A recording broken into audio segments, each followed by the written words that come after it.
Hey everybody, I hope you are well. It is nice to be back, both in the Northwest corner and in the US, as I spent last week in Taiwan, which is not part of my usual travel schedule, and not part of usual legislative responsibilities, as we don't have a foreign affairs committee. But Taiwan, because they don't have a formal diplomatic relationship with the country, instead engages in basically business-oriented or economic development, largely ties between Taiwan and other countries, and they do a lot of it through state legislators.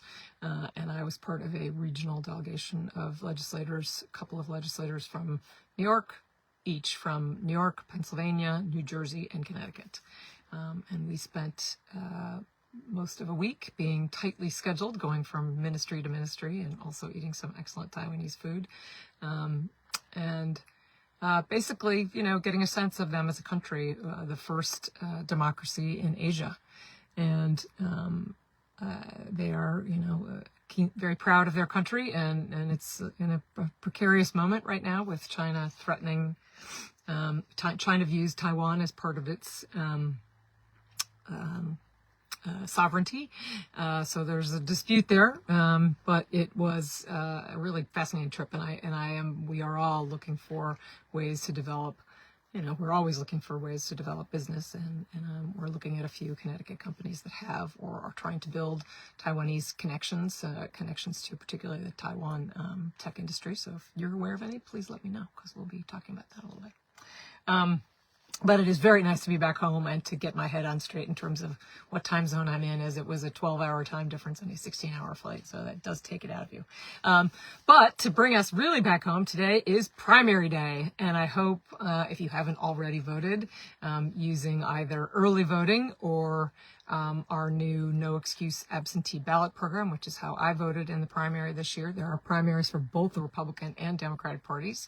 So if you haven't already voted, go to your town hall and take care of that. To vote in a primary, you do have to be registered in a party. I've heard from several people recently about changing that in Connecticut. Connecticut is in a minority of states that require you to be part of a political party in order to vote in a primary, and I do think we ought to look at that, because we do have a lot of unaffiliated voters that we're freezing out. But please, make a plan to vote. Again, I did it using the new no excuse absentee ballot, which of course, it being actual election day today, you don't have to take care of, you don't have to use, but it was very easy and safe. And it is August, so tempo is still a little bit slow, but things are starting to tick up. For example, I have a public hearing tomorrow on the LIHEAP program, which is the Low Income Heating Electric Assistance Program. And given the exploding costs of fuel, right now, that's a concern that is funded through a federal, and of course, the federal government's sometimes unreliability for providing particular services to the vulnerable. We're concerned about that, so I'm looking forward to that tomorrow.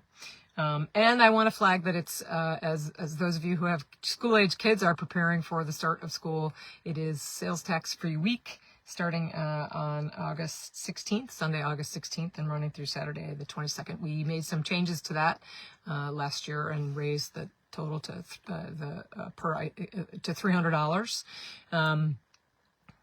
And we added backpacks, for example, and some other athletic shoes in there as well. So we expanded its applicability a little bit, and I hope that helps you prepare for a school year ahead.